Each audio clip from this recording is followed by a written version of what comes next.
디모데전서 2장. 그러므로 내가 첫째로 권하노니 모든 사람을 위하여 간구와 기도와 도고와 감사를 하되 임금들과 높은 지위에 있는 모든 사람을 위하여 하라. 이는 우리가 모든 경건과 단정한 중에 고요하고 평안한 생활을 하려 함이니라. 이것이 우리 구주 하나님 앞에 선하고 받으실 만한 것이니 하나님은 모든 사람이 구원을 받으며 진리를 아는 데 이르기를 원하시느니라. 하나님은 한 분이시요 또 하나님과 사람 사이에 중보도 한 분이시니 곧 사람이신 그리스도 예수라. 그가 모든 사람을 위하여 자기를 속전으로 주셨으니 기약이 이르면 증거할 것이라. 이를 위하여 내가 전파하는 자와 사도로 세움을 입은 것은 참말이요 거짓말이 아니니 믿음과 진리 안에서 내가 이방인의 스승이 되었노라. 그러므로 각처에서 남자들이 분노와 다툼이 없이 거룩한 손을 들어 기도하기를 원하노라. 또 이와 같이 여자들도 아담한 옷을 입으며 염치와 정절로 자기를 단장하고 따은 머리와 금이나 진주나 값진 옷으로 하지 말고 오직 선행으로 하기를 원하라. 이것이 하나님을 공경한다 하는 자들에게 마땅한 것이니라. 여자는 일절 순종함으로 종용히 배우라. 여자의 가르치는 것과 남자를 주관하는 것을 허락지 아니하노니 오직 종용할지니라.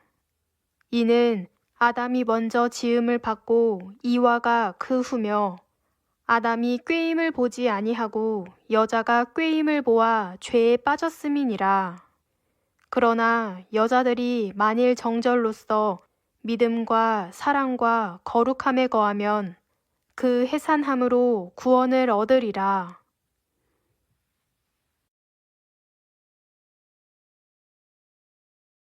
빠르게 지나갑니다. 정말 어릴 적에는 나의 이 시간이 점점 이렇게 좀 빨리 와서 얼른 어른이 되고 싶고 그랬었는데 나이가 이제 거의 한갑 가까이 되고 하다 보니까 정말 시간이 빨리 지나갑니다. 뭐 그냥 주일 예배 드리고 조금 있으면 또 수요 예배 드리고 또 토요일이면 또 신학교 오고 이렇게 많이 그렇게 참 시간이 빨리 지나갑니다. 주님 만날 날이 가까워오고 있다는 증거일 수도 있어서 한편으로는 또 좋은 걸 수가 있습니다. 오늘 사도 바울은 에베소에서 목회하고 있는 디도에게 어떻게 또 기도를 해야 되고 그리고 하나님의 뜻에 대해서 다시 명심해야 되는 그런 굳건한 믿음을 갖고 담대하게 그들을 가르쳐야 되는 그런 부분에 대해서 권면을 하고 있습니다. 1절에 보게 되면 내가 첫째로 권하노니 모든 사람을 위하여 간구와 기도와 도구와 감사를 하되 특별히 임금들과 높은 지위에 있는 모든 사람들을 위하여 하라고 합니다. 이렇게 해야만 우리는 그 평강하고 그리고 신앙생활을 하고 하긴 하는데 좀 어려움이 덜하기 때문에 이제 그런 것이죠. 이 당시에 사람들은 모든 사람을 위해서 기도하지를 않았기 때문에 이런 가르침을 주는 거예요. 우리는 이 세상에 있는 어떤 그런 신분여하를 막론하고 모두를 위해서 이 구원의 복음을 증거하고 또 그들을 위해서 기도를 해야 되는 것입니다. 이 에베소 지역의 그 특성이나 그 전통에 대해서 우리가 잘 알아야만 이 구절이 훨씬 더 생명감 있게 이렇게 우리가 이해가 될 수가 있는데, 이 에베소 지역은 어떤 사람들이 많이 살았는가 하면 아데미 여신을 숭배하는 그런 그 신화와 전통 가운데 젖어서 우상숭배에 빠져 살아가는 사람들이 굉장히 많았어요. 그래서 자기 무리들을 위한 기도 이런 것들만을 하기를 원했고, 그리고 그 많은 타락으로 인하여서 실질적으로 이 아데미 신을 섬기는 그곳에는 타락한 그런 사람들이 굉장히 많이 있었던 것입니다. 영지주의자들도 많았고, 그리고 또 그 아데미 신전에서 몸을 팔아서 살아가면서 생계를 유지하는 그런 그 안타까운 그런 일들이 굉장히 많이 있었기 때문에 그 지역에서 목회하는 사람 이 디모데에게 그런 전통과 신화와 이런 곳에 빠져서 허탄한 그런 이야기를 하는 사람들한테 어떻게 목회를 하는 것이 바람직한 것인지 확실한 그런 그 답을 주기 위해서 이제 2장 말씀에 그 강조하는 내용들이 이제 몇 가지가 있습니다. 4절에 보게 되면 하나님 모든 사람이 구원을 받으며 진리를 아는 데 일하기를 원하시느니라. 이 구절도 우리가 잘못 해석하게 되면은 보편 구원론이나 이런 쪽으로다가 이제 해석을 할 수가 있는데, 이것은 그런 뜻이 아니고 이 지역에 살고 있던 사람들, 영지주의자들, 그들은 자기네들의 영적인 깨달음만을 통해서 구원을 얻는다고 믿었던 사람들이 있었고, 또 유대주의자들, 유대인들은 하나님께 선택을 받은 그 유대인들은 무조건 구원을 받는다고 그렇게 믿는 자들이었기 때문에 예수 그리스도를 믿음으로 구원을 받는 거에 대해서 상당히 그런 상충되는 그런 요소들이 이제 많이 있었던 거예요. 그래서 이분들에게 이제 사도 바울이 자기의 정통성에 대해서 이제 이야기를 하는데, 7절에도 내가 이방인의 스승이 되었노라 이렇게 이야기를 합니다. 7절 제가 읽어볼게요. 이를 위하여 내가 전파하는 자와 사도로 세움을 입은 것은 참말이요 거짓말이 아니니 믿음과 진리 안에서 내가 이방인의 스승이 되었노라 이렇게 얘기를 합니다. 이것은 이방인을 구원하기 위해서 특별히 하나님께서 자기를 이방인의 사도로 세워서 거기에 보내서 참 진리, 참 구원이 무엇인지 이걸 깨닫게 하기 위해서 하나님께서 자기를 이방인의 스승으로 세웠음을 갖다 강조하면서 이것은 참말이요 거짓말이 아니라는 거예요. 이렇게 이제 강하게 얘기하는 이유가 에베소 지역에 살고 있는 사람들은 자기들 맘대로 구원의 방법이나 이런 것들을 잘못 알고 있었기 때문에 그걸 위해서 나를 세우신 거에 대해서 이 변증할 필요가 있었던 것입니다. 그리고 이것은 영지주의자들이나 유대주의자들이 구원을 받는 것이 아니고 신분여하를 막론하고 가난한 자, 병든 자, 천한 자, 뭐 흑인, 백인, 뭐 황인 이런 신분에 관계없이 모든 사람들에게 예수 그리스도는 동일하게 구주가 될 수 있다. 이 이야기를 갖다가 이제 알려주시는 겁니다. 그래서 4절과 5절을 우리가 같이 봐야 돼요. 하나님은 모든 사람이 구원을 받으며 진리를 아는 데 이르기를 원하느니라 하고, 하나님은 한 분이시요 또 하나님과 사람 사이에 중보자도 한 분이시니 곧 사람이신 그리스도 예수라는 거예요. 누구든지 예수를 통하지 않고서는 하나님께 나아갈 수가 없다는 그런 그 이야기를 하고 있는 거예요. 중보자, 이것은 하나님과 인간 사이에 간극이 너무 커서 반드시 중보자가 필요한데 유일하신 중보자가 계시다는 거예요. 그분은 예수 그리스도라는 거예요. 그래서 그분을 통하여서만 우리가 하나님과 연결이 될 수가 있는 것이라는 거예요. 그래서 이 예수 그리스도의 신성과 인성을 잘 이야기를 하고 있는 것입니다. 그래서 우리가 예수님이 누구냐 이렇게 물었을 때 예수님은 우리의 중보자가 되시며 우리의 구원자가 되시며 참 하나님이시면서 또 참 인간이십니다. 이렇게 말할 수 있어야 돼요. 예수님은 하나님이시고 인간이 아니십니다. 이단입니다. 예수님은 인간이 아니라 하나님이 아니라 인간입니다. 이렇게 얘기해도 이단입니다. 그래서 신과 인간의 중보자로서의 신격과 인격을 모두 갖추신 분, 이분은 인류 역사 가운데 단 한 분, 하나님의 정한 때의 구원을 위해서 이 땅에 인간으로 태어나시고 하나님이시면서 이 땅에 오신 예수 그리스도, 그분만이 중보자가 된다는 것을 강력하게 이야기를 하고 있는 거예요. 왜? 우리나라에도 복음이 들어올 때 그랬잖아요. 다 불교 믿고 유교 믿고 다 지옥 갈 백성들밖에 없었기 때문에 이곳에 선교사들이 와가지고서 그걸 가르치는데 목숨을 걸은 겁니다. 그 진리를 위해서. 6절에도 그렇게 이야기하죠. 예수 그리스도 중보자 이분은 어떤 분인가? 그가 모든 사람을 위하여 자기를 대속물로 주셨으니 기약이 이르러 주신 것이라. 이 증거라는 거예요. 이를 위하여 내가 전파하는 자와 사도로 세움을 입은 것은, 이것은 참말이요 거짓말이 아니니 믿음과 진리 안에서 내가 이방인의 스승이 되었다는 거예요. 이 당시에 그 세계를 주름잡고 있던 사상은 어떤 사상이었는가 하면 헬레니즘이었습니다. 헬레니즘 사상.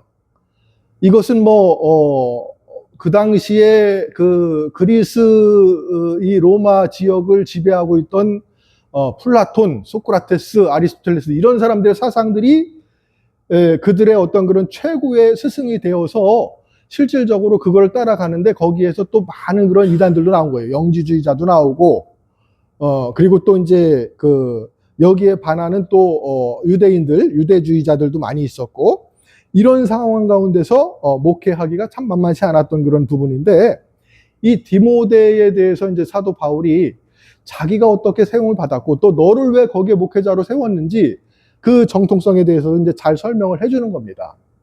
이 디모데는 바울이 1차 전도 여행을 할 때 루스드라 지역, 더베 그쪽 지역에서 전도를 할 때 어린 나이에 바울의 전도를 받고 회심한 사람이에요. 그 디모데의 어머니와 외할머니 신앙이 좋은 유대인들이었어요. 아버지는 이제 헬라인이었는데, 근데 이제 그 하나님께서 왜 이 사도 바울을 이 헬라 철학과 이런 굉장한 영지주의자들이 많은 그런 지역에 이방인의 사도로 불렀는가 하면 사도 바울도 이 헬레니즘의 그 3대 도시였던 다소 출신이거든요. 다소 출신. 길리기아 다소에서 태어났어요. 이 사도 바울이. 로마의 시민권도 가지고 있었고 굉장한 부와 명예를 다 가지고 있었던 거예요. 그러면서 자기의 정통성을 이야기할 때 나는 길리기아 다소에서 났고 바리새인 중에 바리새인이요. 베냐민 지파 중에서 또 태어났고 하면서 자기의 정통성을 쭉 얘기를 하는 겁니다. 왜 그런가 하면 그 당시에 헬레니즘의 3대 도시를 이야기를 하게 되면은 다소와 알렉산드리아, 아테네 이런 지역을 둘 수가 있습니다. 그 지역에 수많은 그런 이단자들이나 어떤 그런 헬레니즘 사상에 젖어 있는 사람들과 견주어서 이 복음을 전파할 수 있는 그런 지식을 갖춘 자가 바울이었기 때문에 하나님께서는 이방인의 사도로 이방인의 스승이 되었다고 자기를 갖다 이렇게 하는 이유는 그만큼 이방인들을 전도하기 위해서는 하나님께서 자기를 확실한 증거로 택했다는 걸 갖다 알고 있어야 되는 겁니다. 그래서 이제 목회자들도 그렇습니다. 사실은 이제 그 목회를 하게 되는 그 과정 가운데 확실한 그 소명과 어떤 그런 하나님의 부르심이 있지 않고서는 이 길을 걸어갈 수가 없는 겁니다. 그 인생 가운데 그런 확실한 사인이 있어요. 그래서 신학 공부를 하는 사람들도 이렇게 보게 되면 이런 소명이 없는 과정 가운데서 하시는 분들은 굉장히 좀 어려워요. 왜냐하면 거기에 대한 확신이 없기 때문에 그렇습니다. 근데 여기에 대한 확신이 있는 경우에는 바울처럼 목숨을 거는 겁니다. 바울이 얼마나 많은 매를 맞고 얼마나 많은 그런 그 동족들의 위험과 뭐 그런 진짜 그 어려움을 굉장히 많이 겪었잖아요. 배가 파손된 것도 여러 번 있었고 태장으로 맞은 것도 여러 번 있었고 감옥에 갇혀서 여러 번 죽을 뻔했음에도 불구하고 이 하나님께서 주신 이 사명에 대해서 확신을 가지고 이렇게 이야기를 하는 것은, 이것은 지금 이 디모데 전서가 바울의 사역 말기에 사실은 이게 쓰여진 거예요. 말기에.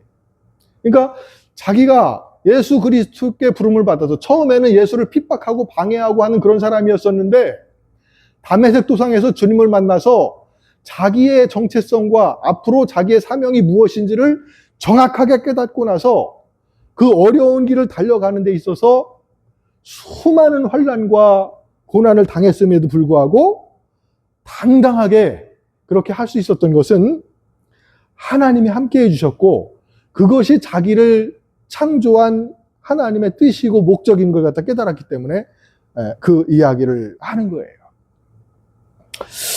그리고 이제 여기 조금 다소 우리가 좀 이해하기 어려운 부분들이 이제 그 여인에 대한 부분, 남자와 여자에 대한 이야기가 쭉 나오죠. 9절부터 한번 제가 읽어볼게요. 8절부터 보겠습니다. 그러므로 각처에서 남자들이 분노와 다툼이 없이 거룩한 손을 들어 기도하기를 원하노라. 남자들만 기도하기를 원하는 것 같지만 그게 아니고 또 9절에 보게 되면 또 이와 같이 여자들도 단정하게 옷을 입으며 소박함과 정절로서 자기를 단장하고 따은 머리와 금이나 진주나 값진 옷으로 하지 말고 오직 선앙으로 자기 하기를 원하노라. 이것이 하나님을 경외한다는 자들에게 마땅하다는 거예요. 근데 이제 에베소 지역 같은 경우에 사실 이 복음이 증거되었을 때에 여러 부류의 이제 여인들이 들어와서 이제 신앙을 갖게 되었잖아요, 그죠? 근데 여기에서 이제 하는 그 말 중에 단정하게 웃으며 소박함과 정절로서 자기를 단장하라는 겁니다. 그 뒷구절에 나온 따은 머리와 금이나 진주나 값진 옷으로 하지 말라는 것은 뭔가 하면 이 당시에 그 아데미 여신을 섬기고 하는데 보게 되면 그 거치장을 굉장히 많이 했었습니다. 우리도 이제 사극 같은 거 보게 되면은 궁중의 어떤 그런 그 왕비들이나 뭐 이렇게 그 궁중에 이제 높은 계급에 있는 사람들 보게 되면 뭐 머리를 막 이렇게 따 올리고 비녀를 입고 막 그 치장한 게 이제 그 굉장하잖아요, 그죠? 그런 것처럼 이 에베소 도시 같은 경우에도 그렇게 그 거치례를 하는 사람들이 굉장히 많이 있었기 때문에 이 이야기를 하고 있는 거예요. 하나님을 믿는 사람들은 이런 거치례를 중요하게 여겨서는 안 되고 오히려 내면을 더 잘 가꾸어야 된다는 이야기를 하고 있는 거예요. 10절에 오직 선행으로 하기를 원하노라. 이것이 하나님을 경외하는 자들에게 마땅한 것이니라. 12절에 여자가 가르치는 것과 남자를 주관하는 것이 허락하지 아니하노니 오직 조용할지니라. 이것도 그 에베소 도시에 있었던 그런 어떤 특징 중에 하나였던 겁니다. 남자와 여자의 차별을 두는 어떤 그런 구절이 아니고 어떤 그런 하나님의 창조 질서에 대한 이야기를 하는데 창세기 이야기를 이 사도 바울이 가져와서 그 에베소 지역의 아데미 여신을 숭배하는 그 지역에 그 타락한 그런 여성들이 주관하는 문화들 이런 것들에 대해서 사실은 이제 경계의 말을 하는 것입니다. 그래서 이것은 이제 남자와 여자를 차별하는 구절로다가 봐서는 안 돼요. 13절 보겠습니다. 이는 아담이 먼저 지음을 받고 하와가 그 후며 아담이 속은 것이 아니고 여자가 속아 죄에 빠졌습니다. 그러나 여자들이 만일 정숙함으로써 믿음과 사랑과 거룩함에 거하면 그의 해산함으로 구원을 얻으리라. 이렇게 이제 이야기를 하고 있는데 이것을 이제 잘못 이해하게 되면은 여자들은 일체 가리키는 것 갖다가 하지 말아야 된다. 뭐 이런 식으로 문자 그대로 해석하게 되면 그렇게 되잖아요, 그죠? 근데 이렇게 보면 안 됩니다. 이것은 이 지역의 그 전통과 문화 이런 것들을 다 종합해서 봐야만 되는 거예요. 그래서 4절에서 말하는 하나님은 모든 사람이 구원을 받으며 진리를 아는 데 이르기를 원하시느니라. 이것도 잘못 이해하게 되면은 모든 그러니까 보편 구원으로다가 이걸 이해하면 안 되고 신분의 차이가 없다는 걸 갖다가 강조한 내용으로 우리가 이해를 해야 돼요. 예수를 믿는 사람들, 예수에게 나와서 중보자 대신 예수 그리스도를 나의 구주 하나님으로 믿는 사람들에게 구원을 주신다는. 왜? 이 당시에는 가난하고 병들고 천한 자들은 구원과는 전혀 관계가 없는 저주받은 그런 삶을 사는 사람들이라고 생각을 하고 있었어요. 아주 뭐 그냥 그 로마의 시민권을 갖고 있다든가 아니면 영적인 깊은 깨달음을 깨달은 자들이라든가 아니면은 바리새인들이라든가 이런 사람들만 일부가 구원을 받을 것이라고 믿고 있는 그런 잘못된 그런 사상을 갖고 있었기 때문에 사도 바울이 이것은 옳지 않다. 예수님께서는 우리를 사랑하셔서 그 주권이 인간에게 있는 것이 아니고 그 모든 구원의 주권이 하나님께 있다는 걸 갖다 강조하는 거예요. 이게 한글 성경으로다가는 이제 다소 이해하기가 좀 어려운데 여기서 모든 사람이 구원을 받으며 하는 이 구원을 받으며 요것이 수동태로 쓰여진 거예요. 수동태. 수동태로 태우니까 이게 주권이 하나님께 있다는 거예요. 인간에게 있다는 것이 아니고. 그래서 이것이 능동태로 쓰여졌다면 자기네들이 이렇게 영적인 깨달음을 갖고 어떤 그런 깊은 어떤 그런 그 철학을 연구하고 해서 구원을 받는다는 그런 뜻이 어쩌면 될 수가 있잖아요. 근데 그런 뜻이 아니고 그런 것들로 돼서 구원 받는 게 아니고 이것은 주권이 하나님께 있음을 갖다 강조하는 거예요. 그 당시에는 하나님께 주권이 있는 게 아니고 스스로 자기네들이 그런 수행이라든가 이 불교 같은 경우가 사실 그런 거거든요. 대부분 어떤 수행이라든가 어떤 깨달음을 통해 가지고서 해탈하고 뭐 이런 것들을 가리키잖아요. 그죠? 근데 이것이 이 동양 사상에만 있는 게 아니고 이 서양에도 똑같이 그렇게 돼 있었어요. 왜 그런가 하면 최초의 그 하나님한테 그 범죄했던 아담과 하와의 범죄가 모든 인류에게 들어왔잖아요.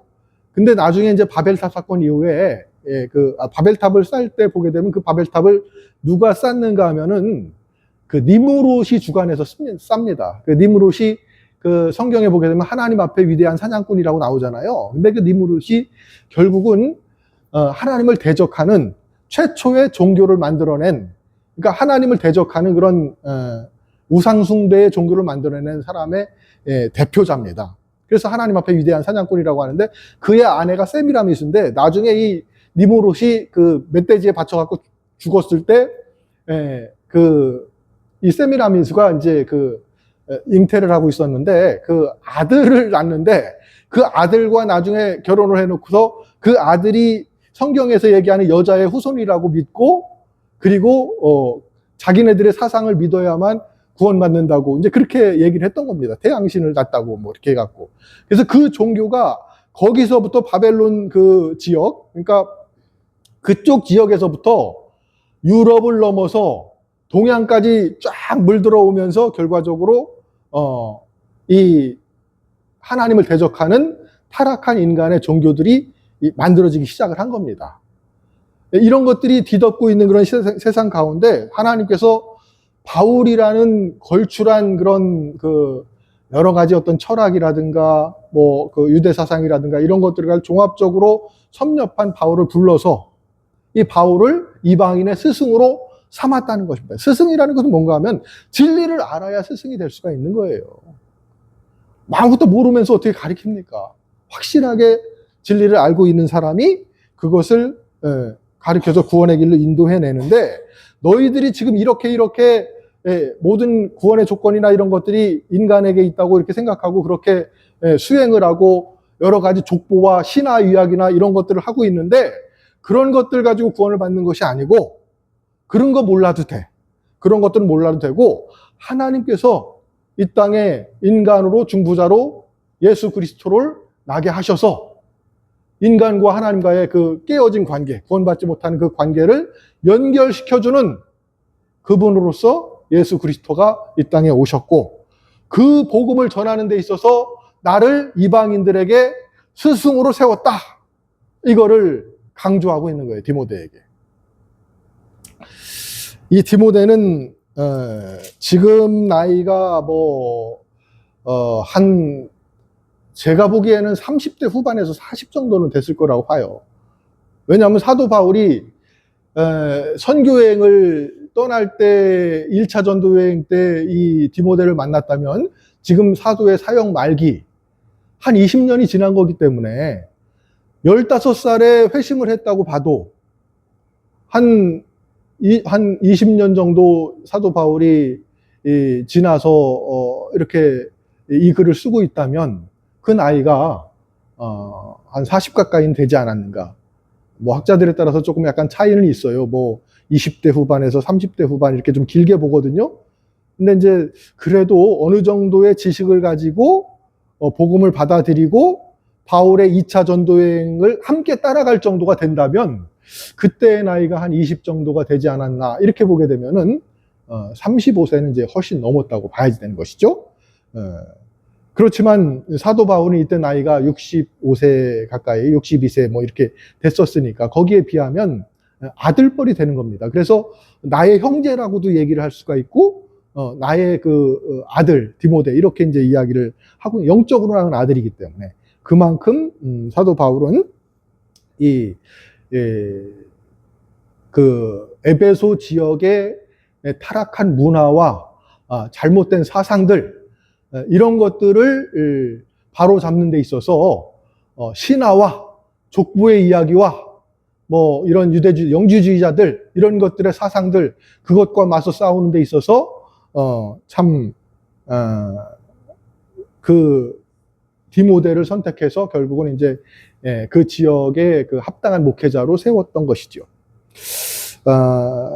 사실은 이제 이 뒷구절 여성과 남성에 대한 이런 부분들이 지금 시대에는 적용하기는 사실 어려워요. 지금은 여성 목회자들도 얼마든지 가리킬 수 있고 그런 이제 시대가 됐기 때문에 지금은 이제 이 구절을 잘못 오해하게 되면 여성은 목사가 되면 안 된다고 이렇게 주장하는 사람들이 아직까지도 있는데 그 왜 그런가 하면 이 지역의 배경과 그 어떤 전통 이런 것들을 제대로 알지 못하고 문자 그대로 해석하게 되면은 잘못된 그런 해석이 나올 수가 있는 거예요. 그래서 이 구절로 인해서 알미니우스와 칼빈주의가 나눠지게 됐는데 알미니우스가 굉장히 오해한 부분들이 많아요, 사실은. 그래서 이제 알미니안주의자들은 보편구원론을 갖다가 사실은 이야기를 하고 있어요. 근데 사도 바울이 보편구원론을 얘기하는 것이 아니고 이곳에서는 신분의 어떤 그런 차이 없이 모든 사람에게 하나님의 은혜가 적용된다는 그런 부분을 이야기를 하는 거예요. 그러니까 가난한 사람도 병든 사람도 구원받을 수 있다고 예수님께서 말씀하셨잖아요. 왜? 그 죽은 나사로가 아브라함 품에 안겨 있었지만은 맨날 그 잔치하던 그 부자는 지옥에서 그 물 한 모금을 먹지 못해갖고 고통스러워하고 있었단 말이에요. 그 이야기도 결과적으로 가난해도 하나님의 은혜를 입게 되면은 구원을 받을 수 있다는 것. 그 당시에 가지고 있던 사상을 완벽하게 무너뜨리는 거였어요. 우리가 송구영 신예배 드리고 나서 말씀 카드를 한 장씩 이렇게 이제 가졌는데 저희 그 어머님이 이거 뽑은 내용이 생각이 좀 나요. 심령이 가난한 자는 복이 있나니 천국이 저희 것이며 그걸 뽑으셨더라고요. 팔복 내용을 뽑으셨더라고요. 근데 이제 그 내용도 사실 그겁니다. 그 당시에 그 가난하고 애통하고 뭐 의에 줄이고 이런 사람들은요 구원과는 전혀 관계없는 아주 찌질이 못나서 진짜 저주받은 자라고 그렇게 알고 있었어요. 근데 예수님이 오셔가지고서 그 사람들에게 복음을 전하는 거예요. 사실은 니네들이 복이 있다. 가난한 자들아, 너희들이 하나님의 자녀가 될 수 있다. 이런 정말 완전히 패러다임이 바뀌는 겁니다. 그 당시에 알고 있던 사람들의 어떤 정체성이나 이런 것에서 희망이 없고 맨날 굶어가면서 고생하는 사람들이 아이고 하루하루를 진짜 밥 한 끼 먹기 위해서 그렇게 살아갔던 사람들에게 예수님이 오셔서 오병이어 역사의 기적을 일으켜주시고 먹여주시고 병 고쳐주시고 하면서 너희들이 하나님의 자녀들이야. 이 귀한 복음을 갖다 전한 거거든요. 오늘 이 에베소 지역의 복음을 전하는 그리고 디모데에게 독려하는 사도 바울도 예수님께서 하신 말씀을 그대로 똑같이 사실을 하고 있는 거예요. 그 상황에 맞게끔 풀어서 지금 설명을 하고 있는 거예요. 근데 이걸 우리가 잘못 오해하게 되면은 안 되죠. 그래서 이제 알미니안주의는 사실은 이제 그 당시에 그 이후에 많은 그런 연구를 통해서 이단으로 정죄를 받게 됩니다. 도르트 신조를 통해서 여러 번의 회의를 통해서 비성경적이다. 이것은 이 지역의 어떤 그런 그 전통과 이 지역의 어떤 그런 그 문화, 이 모든 것들을 이해하지 못하고 그냥 문자 그대로 해석을 해버렸기 때문에 이것은 성경 내용을 갖다 잘못 이해한 것이다. 이렇게 이제 했는데, 지금은 뭐 사실은 시간이 많이 지나서 알미니안 교회도 이제 많이 생겨났고 그렇게 됐는데, 원래는 이제 그런 뜻이 아니에요. 원래는 이런 것들이 모든 주권이 인간에게 있는 게 아니라 하나님께 있는 거기 때문에 신인 협동설이라는 것 자체가 조금 문제가 있습니다. 인간과 하나님의 어떤 그런 협동, 뭐 이런 부분들이 조금 더 이렇게 좀 부각되다 보면 천주교처럼 또 이렇게 또 이게 되거든요. 근데 천주교도 처음에는 그렇게 가르치지 않았어요. 어거스틴이나 이런 사람들, 아주 유명한 교부들은 철저하게 하나님의 주권을 가르쳤습니다. 철저하게 하나님의 주권과 작정, 이 부분을 갖다 가르친 거예요. 그래서 구원이라는 것은 우리 인간이 함부로 판단해서는 안 되는 거예요. 왜냐하면 하나님께 그 주권이 있기 때문에.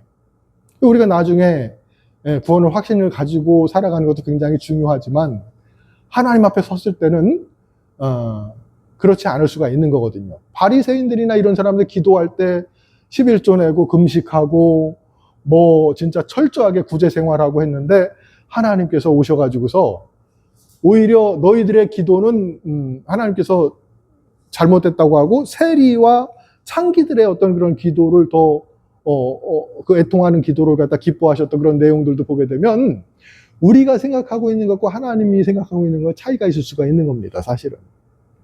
그래서 우리가 항상 겸손해야 되는 거예요. 항상 겸손해야 되고 함부로 판단해서는 안 되고. 그래서 여기서 모든 사람을 위해서 기도할 때 우리 믿는 사람들만 위해서 기도하면 안 되고, 믿지 않는 정치가들, 임금들, 제정시대잖아요. 이때가 로마의 황제가 신이라고 하고 그런 시대인데, 그 죽을 사람들을 위해서 무슨 기도를, 이게 아니에요. 사도 바울은 왜 그들을 위해서 기도를 해야 되는가? 그들 가운데도 하나님께서 선택한 사람이 있을 수가 있는 거기 때문에 언젠가 하나님의 은혜가 미치게 되면 구원을 받게 되기 때문에 그들을 위해서도 기도를 해야 되는 겁니다. 뭐 북한 김일성이나 김정은 뭐 이런 사람들을 위해서 기도하게 되면 어떤 사람들은 그런 악한 사람들을 위해서 왜 기도하느냐 이렇게 얘기할 수도 있잖아요. 그러나 그들을 위해서도 기도를 해야 되는 게, 뭐 사실은 우리가 신앙생활을 잘 하기 위해서는 기독교를 너무나 박해하고 그런 사람들 밑에서는 참 신앙생활 하기가 참 어렵잖아요. 그렇기 때문에 우리의 그 영적인 생활과 신앙생활을 위해서 그들의 삶이 진짜 우리를 박해하지 않는 쪽으로 이제 그런 부분도 이제 함께 기도해야 된다는 그런 내용들이 있는 것입니다. 오늘도 이제 제가 이 성경 본문을 보면서 그런 이야기를 하고 싶어요. 우리가 항상 기도할 때에 왜 중보자 되신 예수 그리스도를 마지막에 꼭 언급을 해야 되는가? 이게 사실은 이 신성과 인상을 함고 계신 중보자, 유일하신 중보자가 예수님이기 때문에 이 부분을 갖다 우리가 이제 명심을 해야 됩니다. 그래서 우리 그 허병길 집사님도 기도하실 때에 이거를 절대 잊으셔서는 안 돼요. 제가 왜 이 말씀을 드리는가 하면, 이것이 안 들어가게 되면은 우리가 하나님과 연결될 수 있는 끈이 없는 거예요. 사닥다리가 없는 거예요. 하늘로 올라가야 되는데. 그러면 이것이 그냥 하나의 주문이 되고 우리의 예배가 하나님께 상달되지 않는, 마당만 밟고 가는 이런 상황이 될 수 있기 때문에 우리가 이제 반드시 이 부분에 대해서 그냥 예수님의 이름으로 기도합니다 이렇게 하면은 그냥 말로만 하면 안 되고 그 의미를 정확하게 알아야 되는 거예요.